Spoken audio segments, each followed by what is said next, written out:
అమ్మా snacks చెయ్యవా? Okay బేటా. Snacks చేయడానికి ముందుగా మనం ఫూల్గోపి తీసుకోవాలండి. దానిని చిన్న చిన్న ముక్కలుగా చేసుకోవాలి.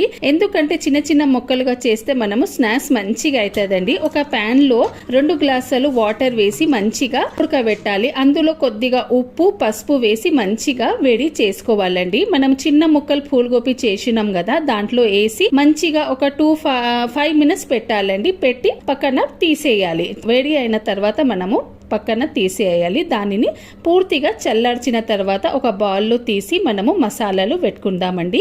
1 టీ స్పూన్ మైదా, 1 టీ స్పూన్ శనగపిండి, 1 టీ స్పూన్ కార్న్ఫ్లవర్, ఉప్పు కారం పసుపు వేసి మంచిగా కలపాలి. నేను కొద్దిగా గరం మసాలా కూడా వేసినానండి. ఆ తర్వాత వేడి వేడి ఆయిల్లో ఫ్రై చేయాలండి. ఎంత యమ్మీ, ఎంత టేస్టీ మంచిగా స్నాక్స్ రెడీ అవుతుందండి. దీనితో గ్రీన్ చట్నీ లేదా మనము చూడండి ఫ్రెండ్స్, మన స్నాక్స్ రెడీ అండి. ఒక్కసారి మీరు ట్రై చేయండి. పిల్లలు ఎంతో ఇష్టంగా తింటారండి. బయట నుంచి ఎందుకు, మనం ఇంట్లోనే ఇట్లా ఫూల్గోపి పకోడీ చేసుకొని